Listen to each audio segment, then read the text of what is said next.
Before we start, warning. Spoilers ahead.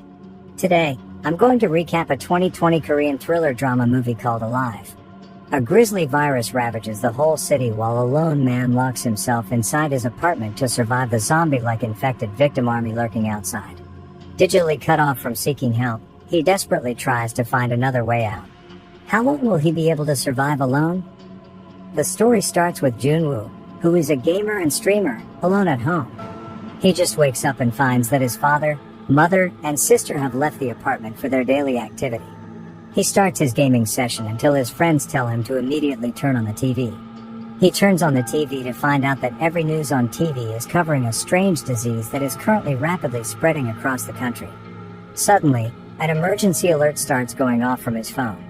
He looks outside from his balcony and sees a pandemonium breaking out. The zombie-like disease causes infected people to bite and eat uninfected people nearby, thereby infecting them. People are running away in panic and fear, turning the city into a complete chaos. Junwoo hears a loud noise from his door and foolishly opens the door. A strange man comes rushing in and tells him that he is his neighbor from Unit 403. Junwoo, sensing something wrong, tries to get him out of the apartment, but the man pleads to let him use the toilet. While the man is inside the toilet, he sees the news talking about the symptoms and the cannibalistic tendencies of the infected. When the man comes out of the toilet, Junwoo immediately grabs a knife. The man tries to convince him that he is uninfected and pleads to him to let him stay inside the apartment. But suddenly, he bleeds from his eyes and turns hostile. Junwoo barely manages to get him out of his apartment to avoid getting eaten. He quickly tries to assess the situation and uses the fridge to barricade the door. He then tries to contact his family but fails. When he eventually receives a message from his mother assuring him of their safety and urging him to stay home, he calms down a little. He realizes that he will be stuck inside the apartment for a while, so he starts rationing supplies, but it's hard as they were little to begin with. On the next day, he wakes up to find out that the situation hasn't changed. He is still unable to contact his family. He finds out that the internet is filled with survivors posting about their condition and putting up their addresses in hope that the rescue team will come to them. So Junwoo puts up his own post. The tech-savvy Junwoo decides to attach his phone to a drone to survey his surrounding area. He gets to see that most, if not all, the occupants of the apartment complex he lives in are now zombies. At a certain height, his phone gets a signal service and he once again tries to call his family. But he stops the operation once he notices that the drone battery is low. Feeling frustrated, he decides to just game it out, but soon the internet connection is also down. Having nothing else to do, he decides to go to bed. He wakes up to a loud noise and looks outside only to see a policewoman trying to run away from his infected colleague. In yet another foolish move, Junwoo attempts to scare off the zombies from hundreds of meters away by yelling at them as the policewoman is being torn to bits. Instead of saving the policewoman, it attracts the attention of a zombie close to his apartment. The zombie manages to break into his apartment by pushing open the door alongside the refrigerator. He barely manages to survive by tricking the zombie to jump out the window. He is unharmed, but the foolish encounter with the zombie has further reduced his food supply as the food inside the fridge falls all over the floor. He fixes the door and records another video of himself to lift up his spirit. On the next morning, he doesn't have any choice besides having breakfast with his father's liquor. Learning from his past mistakes, he seals the entire balcony. He watches a ramen noodle commercial on the TV and can't help but eat his last stock of food. While eating the last noodles in the house, he accidentally knocks over the last bottle of water. He soon finds out that the tap water also stops running, making him lick the spilled water from the table. It has been 15 days since he locked himself inside the apartment now. Deprived of social interaction and the constant consumption of alcohol is his only last supply, making him hallucinate reuniting with his family. He becomes emotional and curls up on the floor. He wakes up to a call that turns out to be his mother, but the signal is so bad he barely hears a thing. He stands on the edge of his balcony to get a better signal and hears that something is not quite right with his family. Feeling frustrated, he breaks things in his apartment and goes outside to take out his anger on the zombies. This foolish act soon bites back as he is nearly swamped in a horde of zombies. He barely manages to get back inside his apartment, but he has lost all his spirit.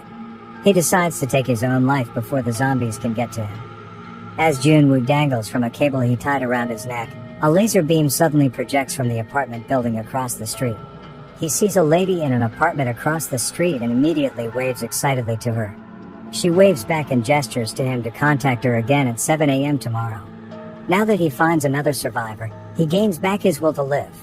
Unlike Junwoo, the lady seems very organized and has modified her apartment into booby traps for zombies. On the next morning, Junwoo overslept and woke up at 11 a.m. He gestures his apology and writes his name on the phone. The lady reciprocates and introduces herself as Yubin. After communicating for a while, Yubin hears a noise from her door. She tells Junwoo to contact her again at 7 a.m. tomorrow.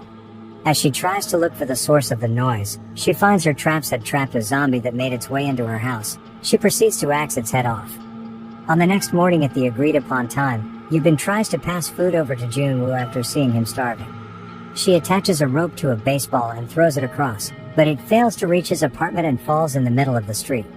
Junwoo then uses his drone to pass a rope to Yubin. Using that rope bridge, Yubin passes a container of snacks and a bottle of water to him. As he gestures his gratitude to Yubin, he notices that the ball with the rope that failed to make it across seems to have become a ladder for one of the zombies to climb up to Yubin's apartment. Junwoo immediately gestures this to her, but she can't react fast enough and gets hit by the table where she tied the rope. He uses his drone to distract the zombie. The zombie manages to destroy the drone, but it gives Yubin enough time to axe off the head of the zombie, causing him to fall down. She survives with a minor bruise on her stomach. She then tidies up her apartment and reads Junwoo's message across the street, motivating her. Running low on supplies, Junwoo decides to go to the other apartment unit to scavenge for leftover supplies. He manages to get some food and 2 walkie-talkies before he flees back to his apartment. That night, he feasts on those sweet loots that he managed to gather. He sends back the container Yubin gave him with some food and the walkie-talkie. With a walkie-talkie, they can finally truly communicate. Junwoo feels excited as they talk more. He is able to thank Yubin for saving him when he decided to take his own life. But unknown to him, Yubin also tried to do it as well before. To celebrate this minor victory, they eat ramen noodles together as they talk to get to know each other more. While they talk, Junwoo tells Yubin to bring out basins to collect rainwater as he can hear heavy sounds outside and thinks that it's raining. They look out the balcony, but it's not raining. Instead, they see a multitude of zombie hordes running into both apartment complexes simultaneously for an unknown reason. They both lie low and try to stay silent, but Yubin accidentally knocks over a shelf in her apartment. She knows that her apartment will soon be swamped with hordes of zombies, so she tells Junwoo that she will leave her apartment and head to the 8th floor of his apartment building, which she noticed is empty. They both agree to go up together and prepare themselves. Yubin jumps down her balcony with a rope, like a badass lass she is, and maneuvers herself between zombies. On the way, she picks up a gun that was dropped by the policewoman before. Junwoo runs out to help her, and they both barely miss being surrounded by hordes of zombies as they enter the elevator to get to the 8th floor. As expected before, the 8th floor is completely empty, so they try to get into one of the apartment units.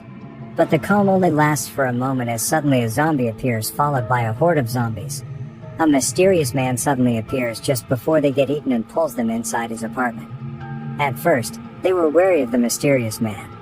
But over time, they are overjoyed as the man offers them food from his seemingly abundant supplies. They finally can relax for a while. This blessing is short-lived as they soon discover that their food has been laced with drugs. The man is planning to offer them as a meal to his wife that has been turned into a zombie. Yubin wakes up zip-tied and locked inside a room with the zombie wife. Junwoo awakes and struggles to hold the rope that holds the zombie wife. The room suddenly becomes quiet, so the man unlocks the door.